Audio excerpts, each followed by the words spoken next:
warahmatullahi wabarakatuh. Waalaikumsalam warahmatullahi wabarakatuh. Mohon maaf yang itu dimut semua nggih, yang selain MC maksudnya minta tolong dimut semua.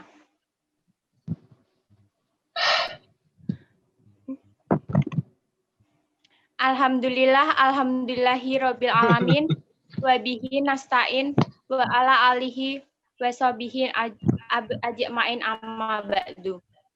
Yang kami hormati Bapak Yasin Yusuf selaku narasumber pada siang hari ini serta seluruh peserta gelar wicara yang berbahagia.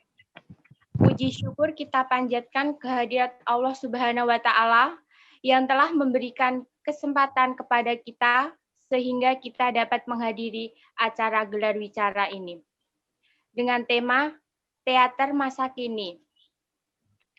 Sholawat bersenandungkan salam, marilah kita limpah curahkan kepada junjungan kita, Nabi Muhammad SAW. Semoga kita mendapatkan syafaatnya di yaumul akhir nanti. Amin. Amin. Bapak, Ibu, serta teman-teman yang berbahagia, sebelum acara gelar wicara Pendidikan Bahasa dan Sastra Indonesia FKIP UMS dimulai, saya selaku pembawa acara akan membacakan susunan acara pada siang hari ini. Yang pertama, pembukaan. Yang kedua, pemaparan materi. Yang ketiga, diskusi. Yang keempat, penutup. Demikian susunan acara pada siang hari ini. Marilah kita awali gelar wicara Pendidikan Bahasa dan Sastra Indonesia FKIP UMS dengan membaca basmalah. Bismillahirrahmanirrahim.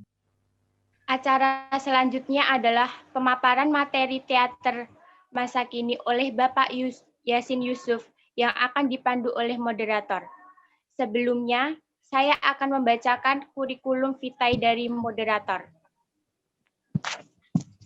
Nama, Deste Pratama, tempat tanggal lahir, Sragen, 21 Januari 2000, alamat, Tawang Sari, Kedung Jeruk, Mojo Gedang, Karanganyar, pekerjaan atau jabatan sebagai mahasiswa, nomor HP 081 226 247 410. Hobi memancing ikan. SD Celep 3 Kedaung Sragen. SMP Muhammadiyah 4 Mojogedang. SMA N Mojogedang. S1 Universitas Muhammadiyah Surakarta. Moto hidup. Jika orang lain bisa, maka aku juga bisa. Kepada moderator, dipersilahkan. Ya, bagus. Selamat siang. Baik. Baik, terima kasih dari MC telah memberikan waktu kepada saya. Semuanya, Bismillahirrahmanirrahim. Assalamualaikum warahmatullahi wabarakatuh.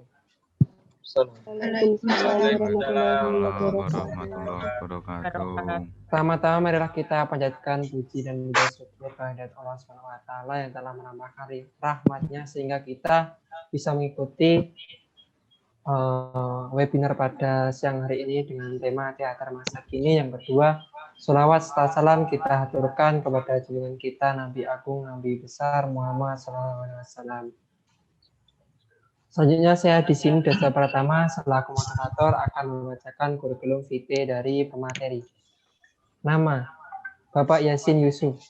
Alamat, Gerobokan 5 Juli 1900. Alamat Gerobokan, tanggal lahir 5 Juli 1993.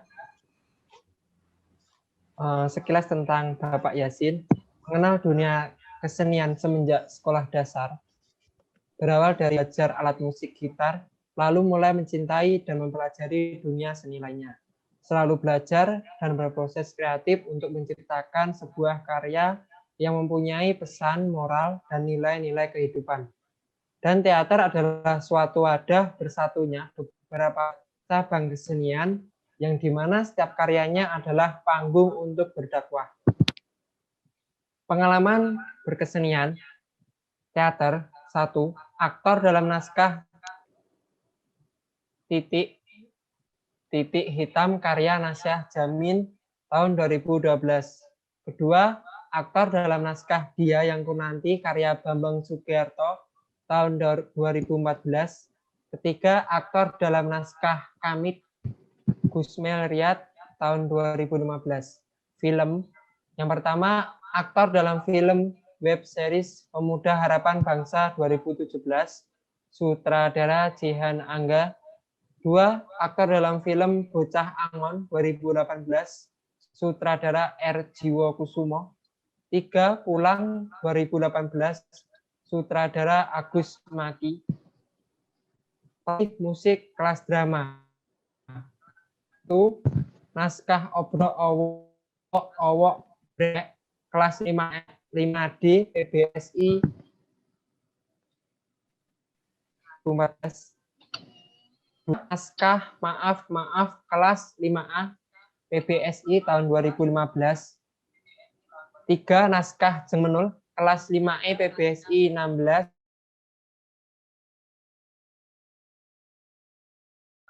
Naskah Another Saturday Night tahun 2016. Sutradara Paing Si Bedinde karya Hanindawan 2017. 2. Lelakon karya Andi SW 2018. Karya tulis atau naskah drama. Yang pertama, Kere Wani Sugih Wani Kere 2019. Yang kedua, Dumeh 2019. Yang ketiga, Lelampah tahun 2020. Yang keempat, Kerah tahun 2020. Selanjutnya kepada saudara pemateri Bapak Yasin Yusuf, saya persilahkan. Ya, oke. Assalamualaikum warahmatullahi wabarakatuh. Selamat siang semuanya. Siang. Semuanya sudah makan? Belum, Pak. Belum. Loh, kok belum? Gimana kok belum? Ada sih ngantuk atau berjalan mau ngantuk? Ya, oke. Tadi sudah diperkenalkan, nama saya sudah dijelaskan sama Mas Deste. Biasanya kalau teman-teman memanggil itu dipanggil sama Yasin. Jadi teman-teman silahkan nanti bisa dipanggil Mas Yasin, atau yang penting biasanya itu jangan panggil yang hewan-hewan. Panggilan hewan-hewan itu tidak bagus. Oke, selamat siang semuanya. Semoga dalam kondisi yang sehat. Semoga semuanya tetap diberikan lancar rezeki, dijauhkan dari segala bahaya untuk semua teman-teman dimanapun berada, untuk keluarga juga, untuk alhamdulillah pada siang hari kita bisa bersilaturahmi dalam acara webinar atau apa ini, saya kurang paham. Yang jelas kita nanti akan berbincang-bincang sedikit tentang teater yang berjudul Teater Masa Kini. Untuk teman-teman, mendengar kata teater itu, satu kata yang terlintas itu apa? Pertunjukan. Satu kata saja. Pertunjukan. Drama. Apalagi? Pertunjukan drama. Pertunjukan drama. Bagus. Dirangkum. Yang lain? Satu kata yang terbesit ketika mendengar kata teater. Saya ingin tahu dulu, seberapa maksudnya teman-teman ketika mendengar kata teater, apa sih? Karya seni. Lakon. Pementasan drama. Pementasan drama. Pemeran. Panggung. Pemeran. Oke. Semua benar semuanya. Kalau ditarik garis kecil saja lah. teater itu drama, tentang drama.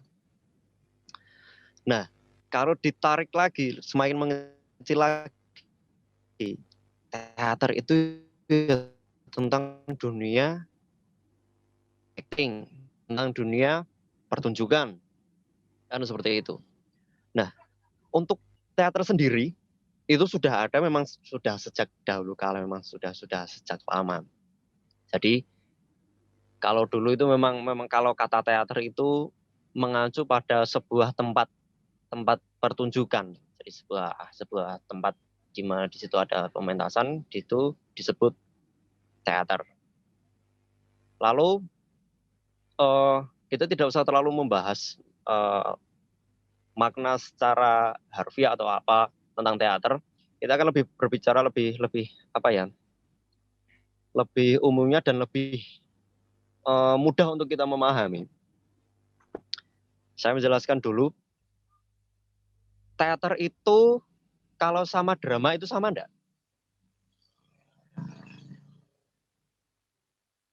Teater sama drama itu sama enggak? Beda. Bedanya apa? Ayo, apa? Teater sama drama itu sama atau berbeda?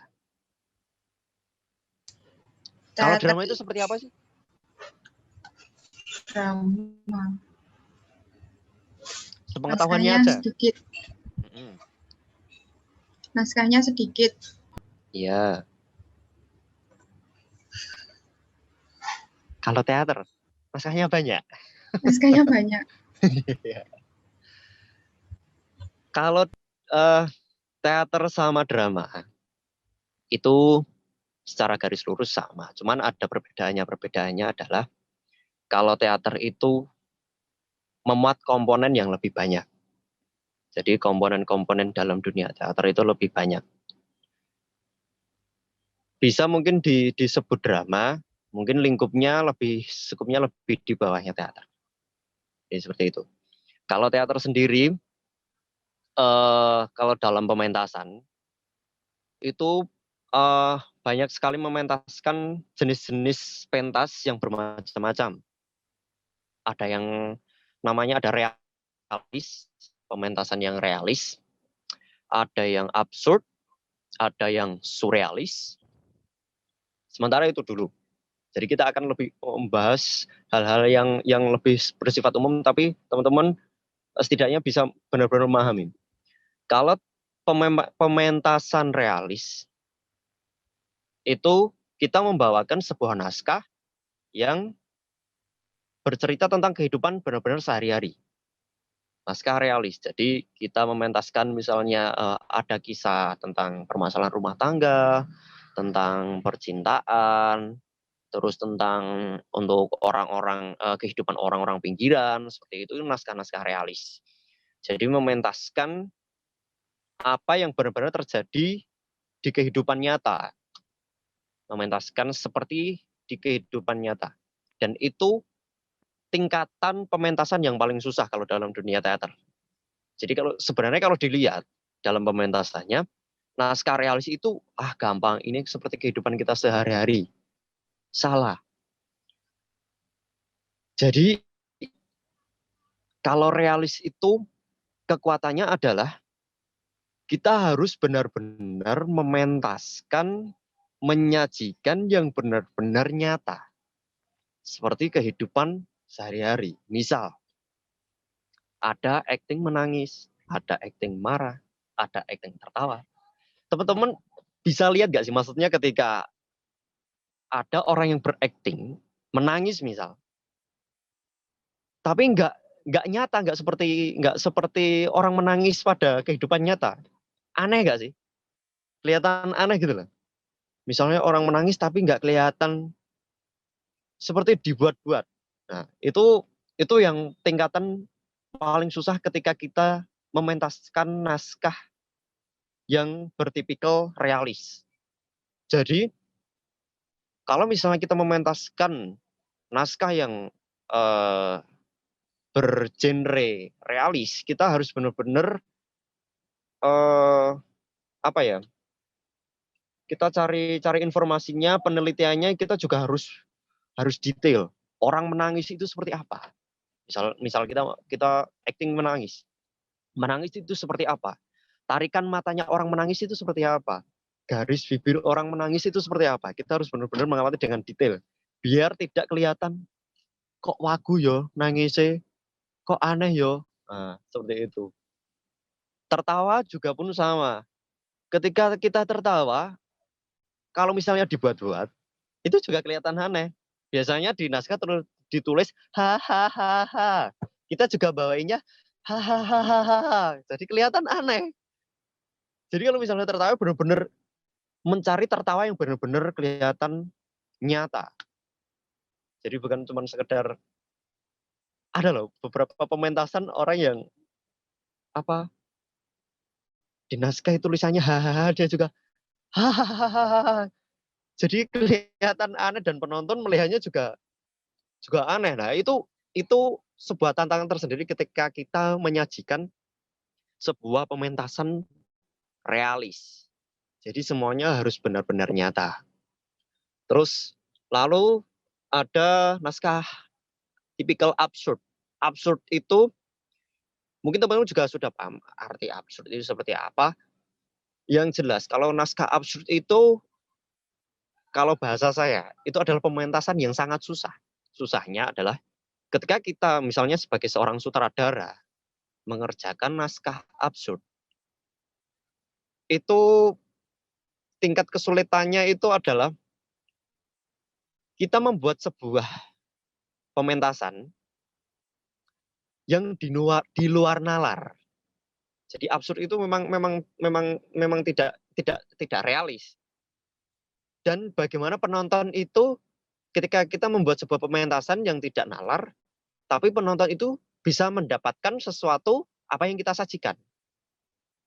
Nah, ketika penonton itu melihat pementasan absurd, kan setiap orang mempunyai pikiran masing-masing. Jadi sudut pandang setiap orang juga akan masing-masing. Dan tantangannya untuk naskah absurd ya di situ. Jadi ketika seorang penonton menonton pementasan absurd, mereka pulang dengan membawa pikirannya masing-masing. Jadi tidak bisa mereka satu pemikiran bahwasanya ini seperti ini. Itu hanya beberapa persen, tapi kebanyakan mereka akan membawa sesuatu tersendiri ketika mereka selesai menonton pementasan absurd. Lalu ada pementasan yang paling gampang fantasi.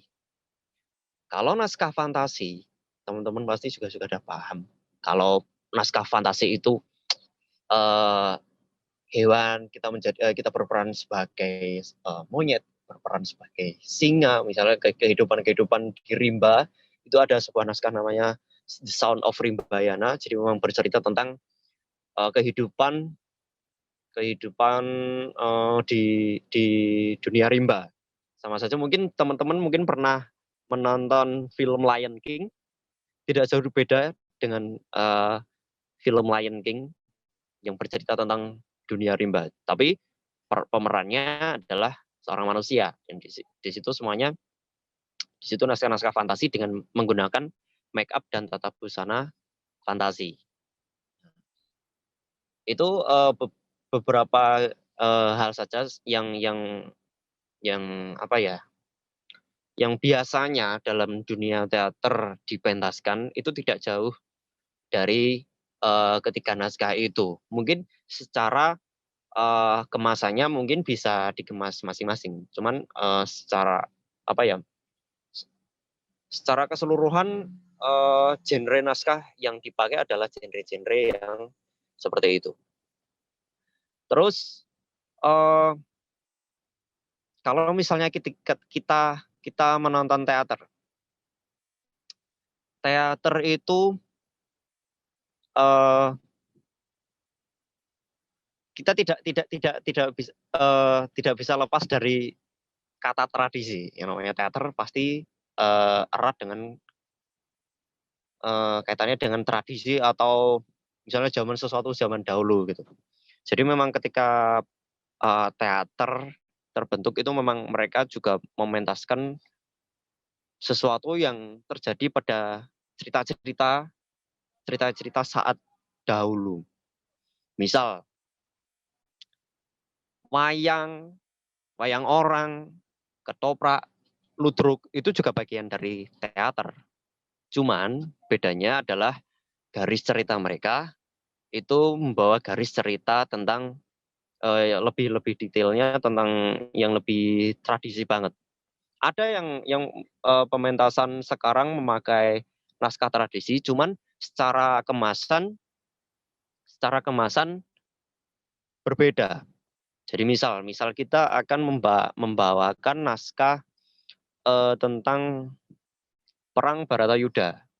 Kalau misalnya untuk dimasukkan dalam dunia teater, itu kesannya akan berbeda ketika perang Baratayuda itu dibawakan ke dalam wayang orang.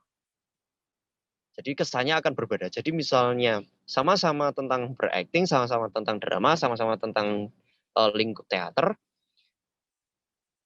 Sebuah pementasan, sebuah naskah itu mempunyai tempatnya masing-masing dalam mementaskan naskahnya. Jadi tradisi-tradisi mereka akan lebih cenderung untuk mengarah ke pementasan ketoprak, pementasan wayang orang, seperti itu. Itu secara garis besarnya sama seperti drama, teater, tapi secara alur cerita yang dibawakan itu berbeda. Kalau misalnya dikaitkan teater, misalnya membawakan perang Baratayuda, pasti kemasannya akan berbeda. Pasti akan ada perubahan. Misalnya secara pakaian, secara namanya kan teater kan juga berkembang. Jadi secara cerita pun juga bisa dikombinasikan dengan kehidupan yang sekarang. Seperti itu. Terus untuk disiplin dalam teater. Disiplin dalam teater itu kita akan membahas tentang keaktorannya saja. Keaktoran itu ya tentang acting. Acting yang bagaimana sih di teater? Apakah sama acting di teater itu dengan di film, dengan di sinetron? Mungkin yang malam-malamnya TV-nya diisi oleh Aldebaran dan Mbak Andin. Mungkin di sini ada yang menyaksikan atau mungkin bapak atau ibunya yang juga menyaksikan di rumah. Bapak ibu saya soalnya juga menyaksikan itu. Nah, lalu bagaimana perbedaan acting di sinetron, di film, di teater? Itu ada bedanya nggak sih? Ada. Bedanya secara tingkatan. Tingkatan paling berat kalau dalam dunia acting itu di teater. Kenapa? Di teater itu kita langsung berhadapan dengan penonton secara langsung. Jadi tidak ada kata cut, tidak ada kata salah. Pun misalnya ada kata salah, kita ya harus tetap berjalan. Kita tidak bisa mengulang kalau dalam teater. Dan secara disiplin pementasan pun, kalau di dunia teater, kita berhadapan dengan banyak penonton. Dengan banyak penonton, ada yang di depan, ada yang di belakang. Dalam menyampaikan dialog pun juga harus keras. Tidak ada bantuan pengeras suara. Itu untuk originalnya teater. Tapi mungkin untuk teater yang sekarang yang sudah profesional, mereka sudah memakai alat bantu pengeras suara seperti clip on, seperti itu.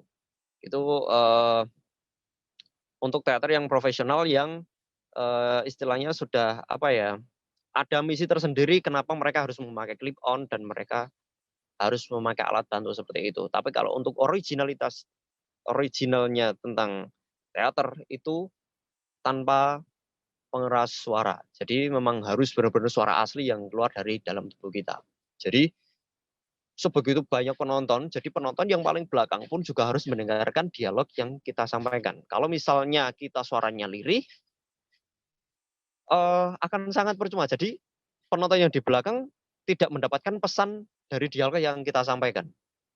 Jadi untuk mendukung itu dalam dunia teater, kalau sebagai aktor, kewajiban seorang aktor yaitu berlatih. Berlatihnya ya berlatih olah vokal. Karena itu tadi, vokal kita harus keras. Karena tidak ada alat bantu. Untuk membantu vokal yang sangat keras, dibutuhkan olah pernafasan. Untuk membantu olah pernafasan, kita dibutuhkan untuk olahraga. Jadi agar bernafas kita bagus, paru-paru kita bernafas dengan bagus, kita harus olahraga, olah tubuh. Jadi banyak disiplin yang harus dijalani oleh seorang aktor ketika bermain untuk pementasan teater. Nah, bagaimana Mas untuk yang kayak ketoprak kayak gitu, itu juga sebagian dari teater kan? Cuman bedanya yaitu tadi kalau secara garis cerita berbeda. Mereka akan membawa naskah-naskah yang berbau tradisi. Dan mereka membawa alat bantu. Alat bantunya berupa mic condenser yang biasanya digantung-gantungkan di atasnya itu untuk pementasan ketoprak. Itu karena memang khasnya dari sebuah pementasan ketoprak itu ya seperti itu. Untuk wayang orang pun juga sama. Dan kalau untuk wayang orang biasanya kalau sudah istilahnya pementasan sendera tari, mereka akan memakai clip on karena skup jangkauan suaranya akan lebih luas kalau sendera tari. Jadi harus benar-benar memakai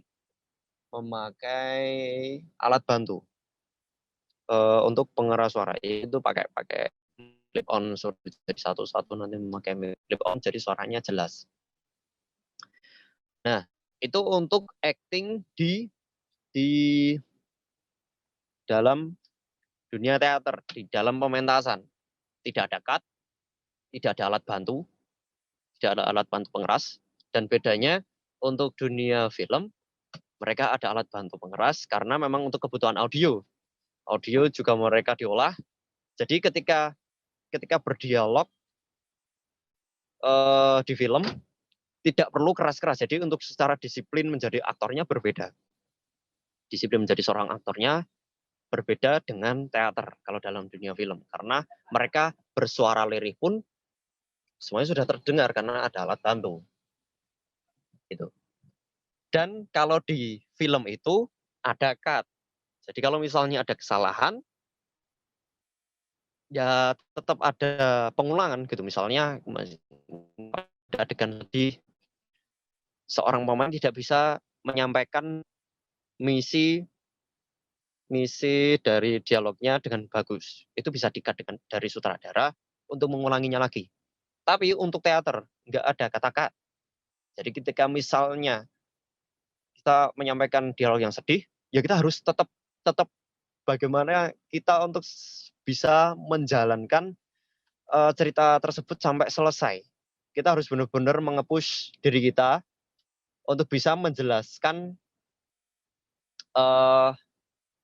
cerita yang ingin kita sampaikan yang misalnya sedih itu tadi. Kalau untuk di film kan bisa bermain dengan musiknya, bisa bermain dengan angle pengambilan shot-nya. Itu kita bisa mendapatkan sedihnya, oh ini sedihnya seberapa kita bisa. Tapi kalau untuk teater, no. Jadi teater memang kita benar-benar berhadapan dengan penonton. Jadi harus benar-benar total dan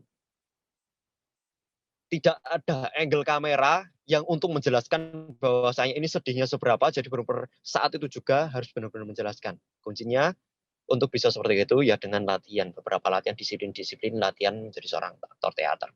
Beda dengan kelas-kelas acting di film berbeda. Terus untuk sinetron Sinetron tingkatannya kalau menurut saya itu lebih rendah dari film, karena untuk sinetron tidak begitu terlalu membutuhkan rasa yang sangat kuat ketika menyampaikan dialog-dialognya untuk acting-actingnya. Kalau film itu masih harus benar-benar kuat.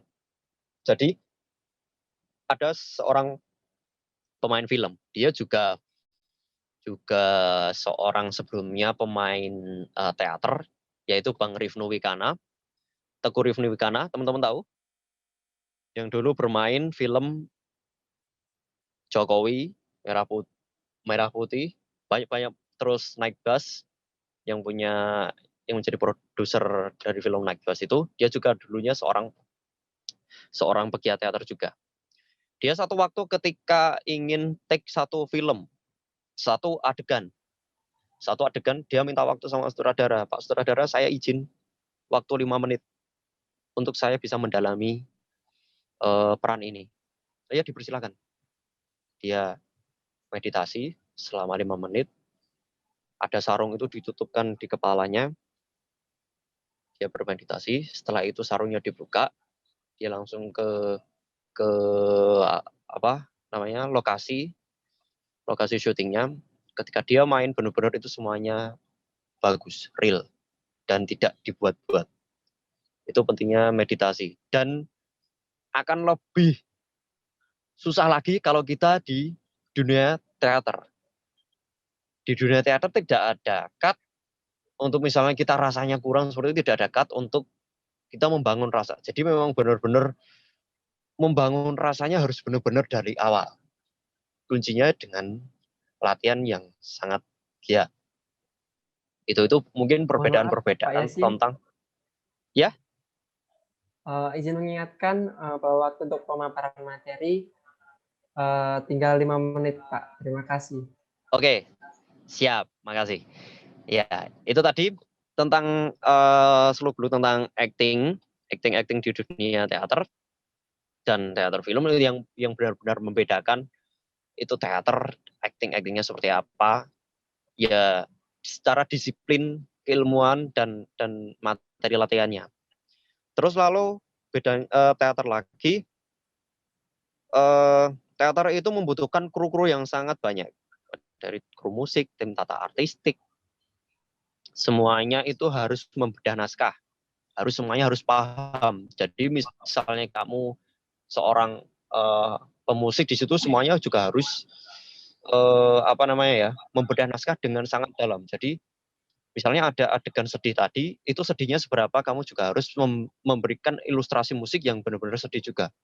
Sedihnya itu seberapa, musik yang harus dibuat seberapa. Itu semuanya juga kuncinya adalah dengan membedah naskah dengan baik. Untuk tim setting juga yang membuat latar tempat juga, tim tata cahaya juga sama, dari orang yang make up pun juga sama, wardrobe, tata busana, semuanya harus tugasnya adalah membedah naskah dengan detail bersama seorang sutradara atau penggarap. Nah, lalu bagaimana untuk teater-teater yang sekarang di era pandemi ini? Semuanya berpindah ke kotak seperti ini. Jadi ada banyak pegiat teater sekarang yang merubah pementasannya, dirubah untuk direkam atau di live streaming kan melalui daring ya. Jadi lewat HP, lewat banyak cara. Cuman yang membedakan adalah ya setiap teater mempunyai gaya tersendiri dalam mengemas pementasan untuk kebutuhan layar. Karena hakikatnya teater kalau misalnya dimasukkan ke dalam layar itu sebenarnya hilang. Jadi kalau teater itu ya kita harus datang ke panggung, ketika kita melihat benar-benar pemain di situ, melihat tata cahaya, benar-benar mendengarkan musik live, benar-benar melihat riuhnya penonton, itu baru teater. Kalau sudah diwujudkan dalam sebuah layar seperti ini, itu hakikatnya teater itu sedikit memudar. Mungkin kalau secara pementasan mungkin masih bisa dibentuk seperti teater seperti biasa, terus kita shoot. Jadi teman-teman pun juga sedang menjalani hal-hal seperti itu. Jadi membuat set teater, kita shoot, terus kita share linknya untuk menonton pementasan kita. Dan kemasannya juga macam-macam. Ada yang mereka berkreasi untuk membuat film, difilmkan, ada yang sudah memakai digital. Itu teater-teater profesional pun semuanya sekarang berpindah ke live streaming seperti ini.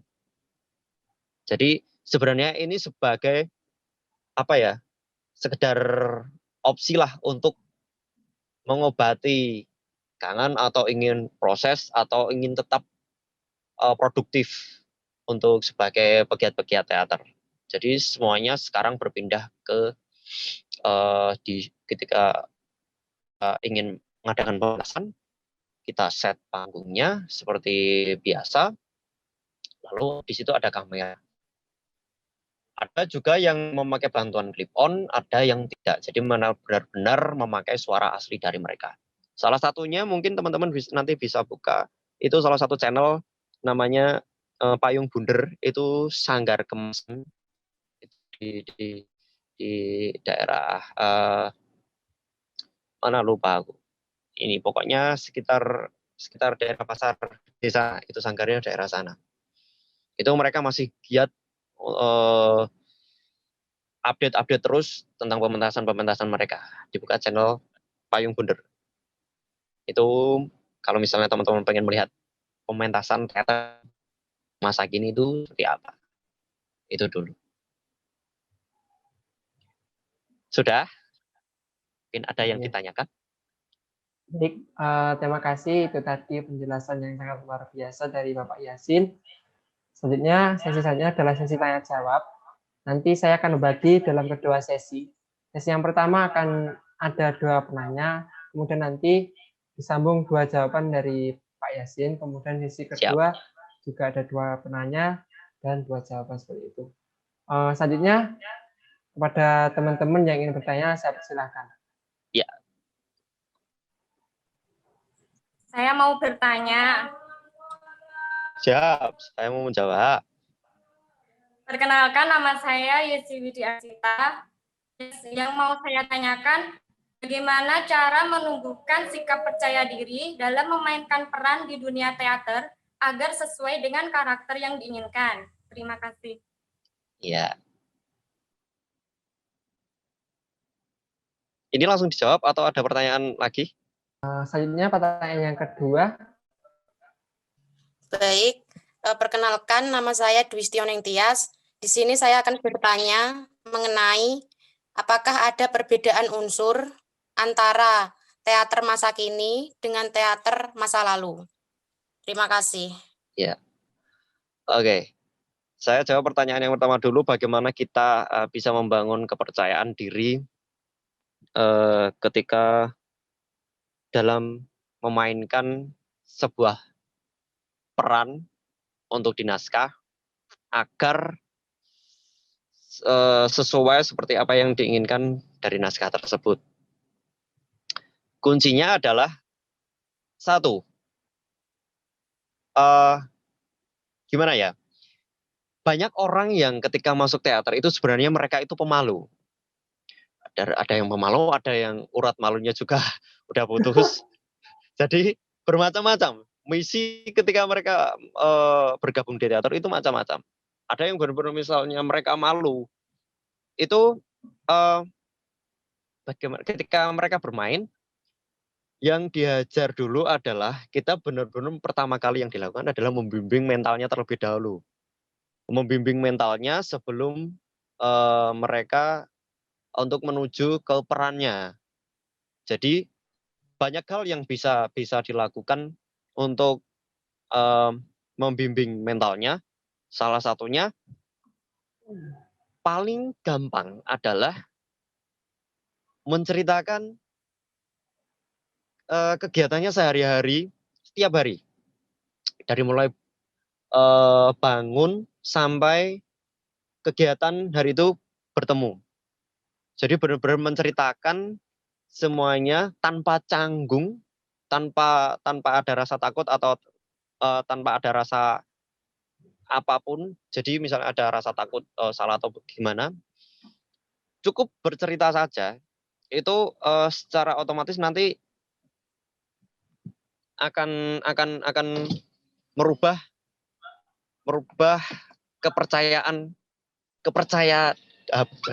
percaya diri seseorang. Jadi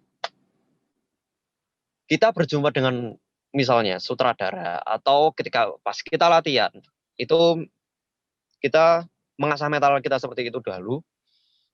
Lalu untuk masuk ke dalam karakternya kita memulai latihannya, kita sudah membawa bekal. Mentalnya sudah tertata. Terus ketika kita membawakan kita sudah tidak ada rasa malu atau ada rasa-rasa yang lain yang mengganggu ketika kita memerankan tokoh tersebut. Kalau untuk sampai misalnya kita bisa benar-benar ingin bisa benar-benar seperti tokoh yang diinginkan dari naskah tersebut, kita harus melakukan pencarian. Benar-benar melakukan pencarian. Misal kita sebagai seorang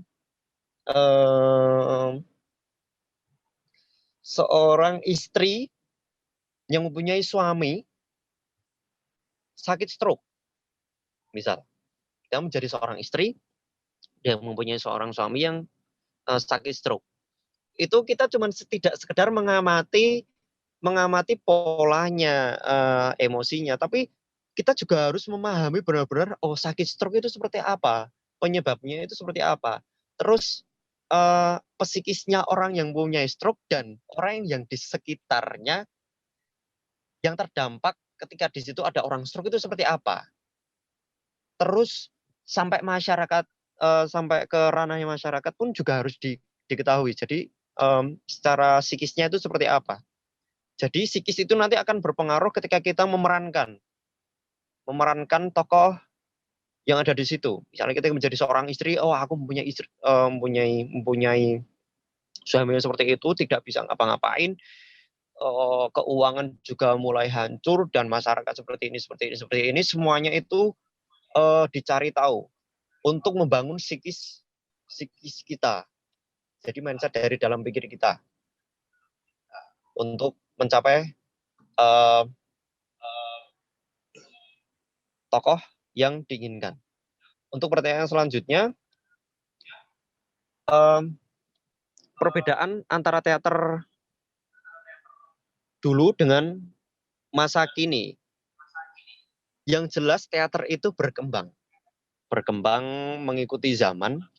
Kalau dulu itu tata cahaya itu mereka memakai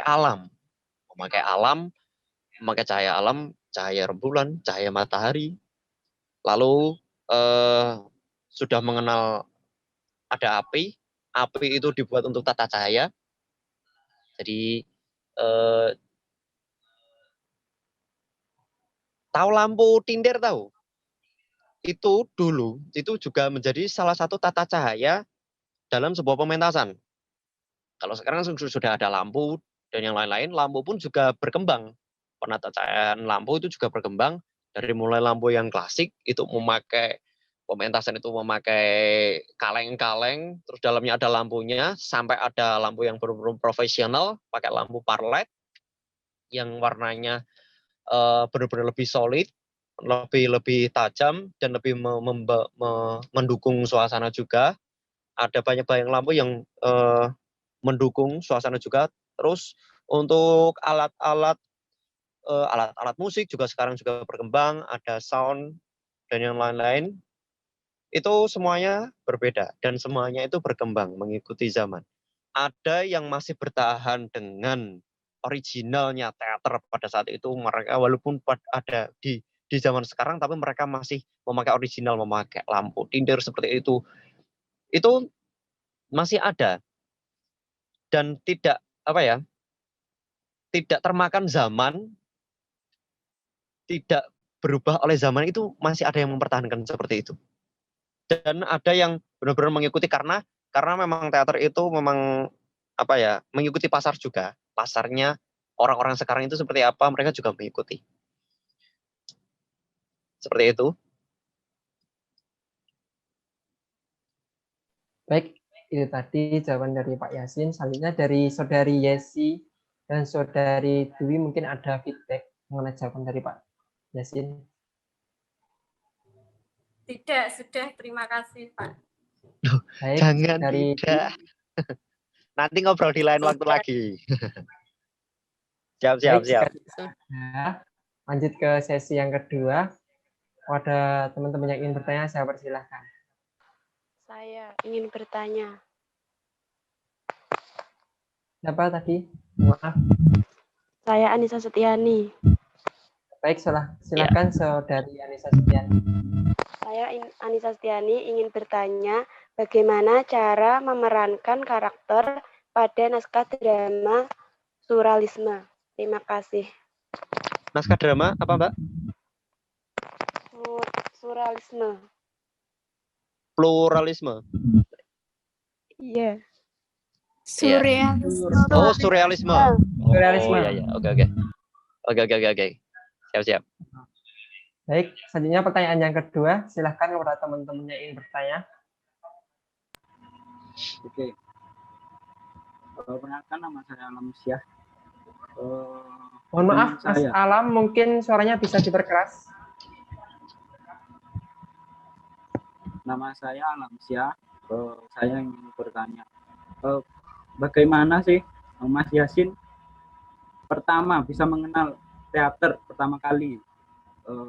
Apakah pertama kali Mas Yasin itu memang suka dengan teater atau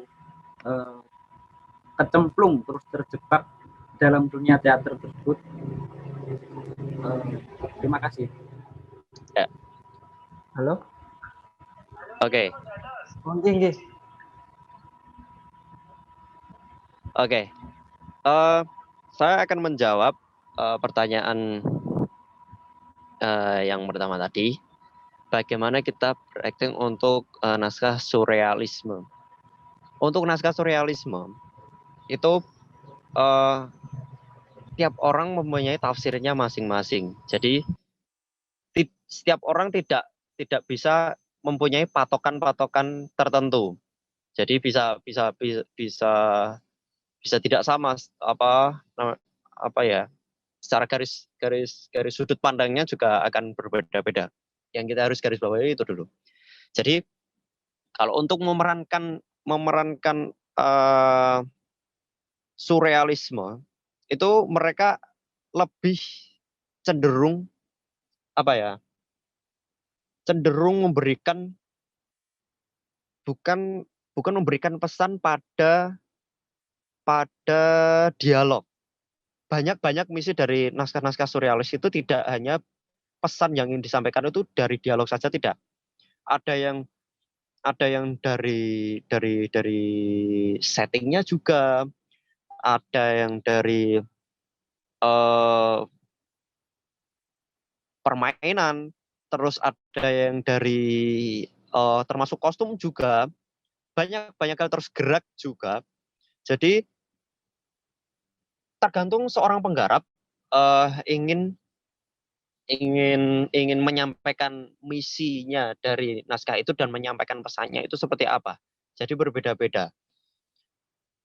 Kalau kita sebagai seorang pemain, terutama naskah surrealis, karena surrealis itu kan bisa kita ciptakan sendiri. Kalau yang realis tadi kan itu memang benar-benar umum dan banyak orang melihat. Kalau surrealis kan belum tidak, ya ada orang yang melihat, cuman tidak seperti surrealis mungkin gitu. Jadi kalau misalnya kita sebagai seorang pemain yang dikasih amanat untuk memerankan satu tokoh yang bergenre surrealis, kita tinggal manut saja apa yang diinginkan sutradara dari tokoh itu, apa yang ingin disampaikan sutradara dari tokoh itu, entah melalui penekanan dialognya, atau melalui gerak tubuhnya, atau melalui cuma sekedar matanya, kita tinggal menurut saja sama perintah dari sutradara. Karena sutradara itu adalah istilahnya itu chef. Chef yang benar-benar memasak sebuah penampilan yang benar-benar istilahnya apa ya? Ya kalau chef itu sudah benar-benar meracik semua permainan itu dengan sebaik mungkin. Jadi kalau istilahnya kalau masakan itu ya tidak terlalu asin, tidak terlalu pedas. Jadi memang dia sudah benar-benar memikirkan banyak hal untuk apa sih yang ingin dia sampaikan dari naskah ini atau dari tokoh ini, itu semua sudah benar-benar dipikir dengan sangat matang. Jadi ketika tersaji itu akan sangat apa ya, benar-benar enak dilihat. Kalau misalnya ada kekurangan yaitu lumrah. Memang tidak bisa terlepas dari kesalahan. Sekali lagi kalau misalnya kita ingin memerankan naskah tipikal surrealis, salah satu caranya selain kita nurut sama sutradara, kita juga melakukan pencarian yang melihat pementasan yang sifatnya sama atau mengamati sebuah tokoh yang mempunyai gaya permainan atau sifat sama seperti tokoh yang akan diperankan. Seperti itu. Itu untuk pertanyaan pertama. Terus untuk pertanyaan selanjutnya, kapan dan bagaimana saya bisa masuk ke teater?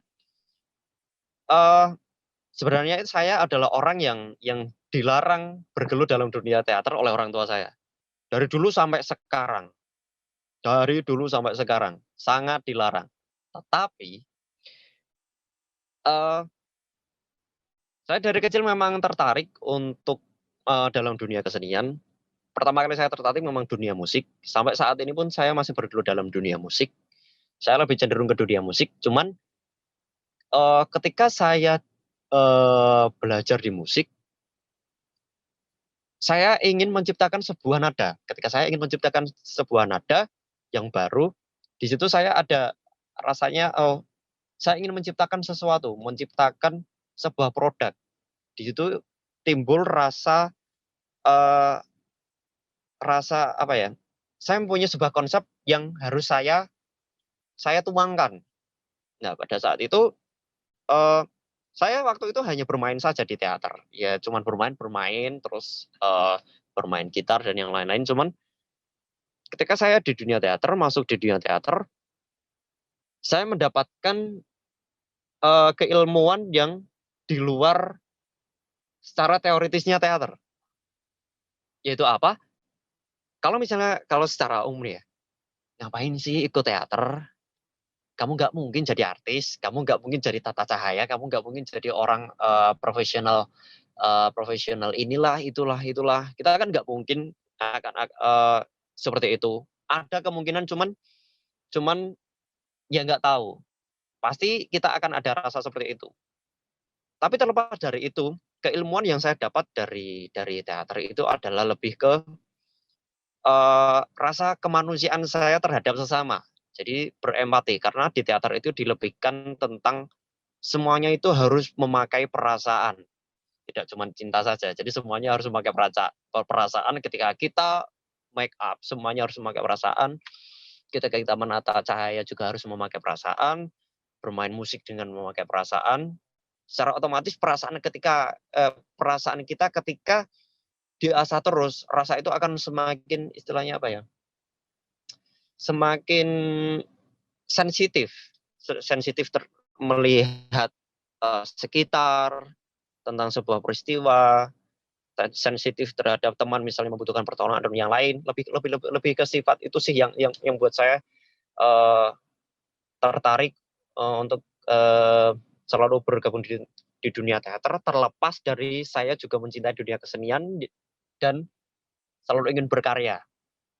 Seperti itu. Gimana Mas Alam? Mau bertanya lagi boleh? Oh boleh. Gini, Mas pasti setuju dengan bahwa teater itu sebuah sejarah sebuah perkembangan peradaban. Kalau dulu kan karya sastra itu muncul karena menggambarkan keadaan pada saat itu. Betul. Pada keadaan sosial pada saat itu atau keadaan lainnya pada saat itu. Apakah teater yang sekarang, yang masa kini itu juga seperti itu atau berkembang lebih luas? Oke. Permasalahan itu sebenarnya kalau untuk urusan duniawi itu semuanya permasalahannya itu sama. Jadi mungkin waktunya saja yang mungkin berbeda. Jadi masalah dulu itu juga masih ada yang berlaku sampai permasalahan sampai sekarang itu juga banyak. Misal permasalahan tentang korupsi seperti itu kan sampai sekarang ini pun juga masih sama. Dari dulu korupsi itu sebelum ada kata korupsi pun sebenarnya itu dari dulu sudah ada. Cuman mungkin ada setelah ada korupsi mereka baru paham oh ini korupsi. Nah, pun mungkin saya berpikirnya dari sejak zaman purba pun juga sudah ada korupsi kok. Cuman ya itu tadi permasalahan yang sama di zaman yang berbeda itu tidak kadang ada yang sama, ada yang juga berbeda. Misalnya dalam sebuah pementasan di naskah wayang itu ada tokoh yang juga suka korupsi, suka jahat seperti itu. Namun dikemas untuk menyindir, melakukan sindiran untuk di era yang sekarang.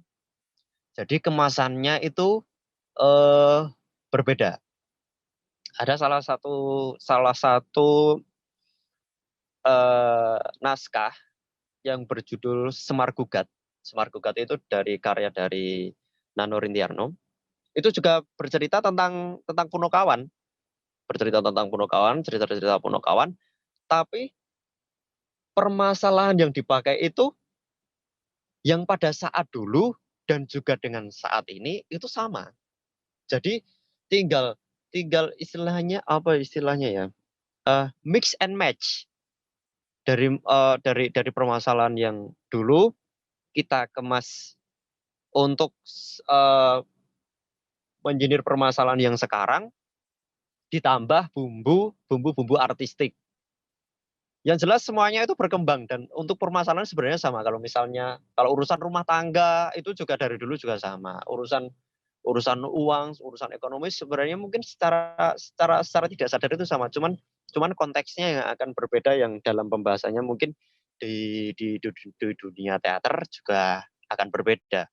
Jadi tetap ada perkembangannya, Mas. Ya sesuai mengikuti zaman, cuman ada yang tetap permasalahan itu dari dulu sebenarnya memang sama dan sampai sekarang pun sama.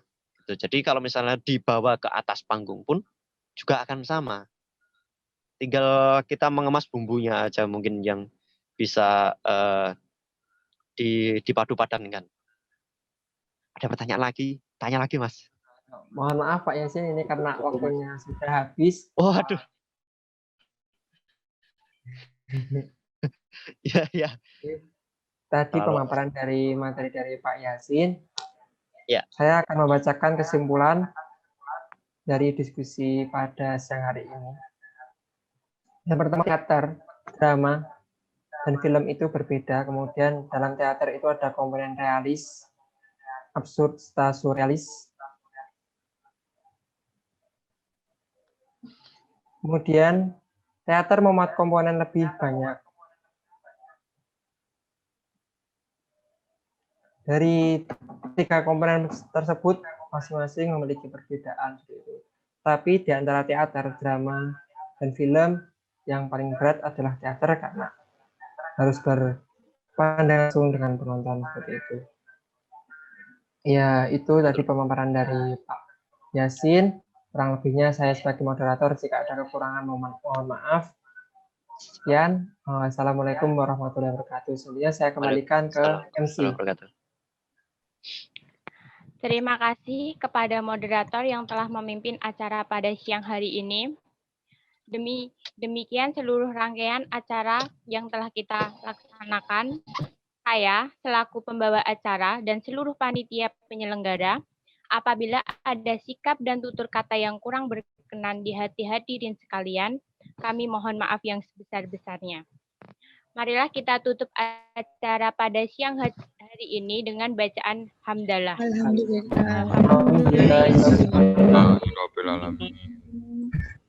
Sekian dari kami. Wassalamualaikum warahmatullahi wabarakatuh. Waalaikumsalam warahmatullahi wabarakatuh. Sebelumnya itu ada sesi foto. Mas Yasin, sebelumnya ada yang terakhir ada sesi foto. Ya. Ini mau difoto ini. Oke. Ya, di screenshot, Mas. Silakan kepada seluruh peserta harap on cam. Silahkan untuk seluruh peserta yang hadir pada siang hari ini untuk on cam kamera karena untuk dokumentasi. Terima kasih. Siap. Saya aba-aba. 1, 2, 3. Baik, tahan terlebih dahulu.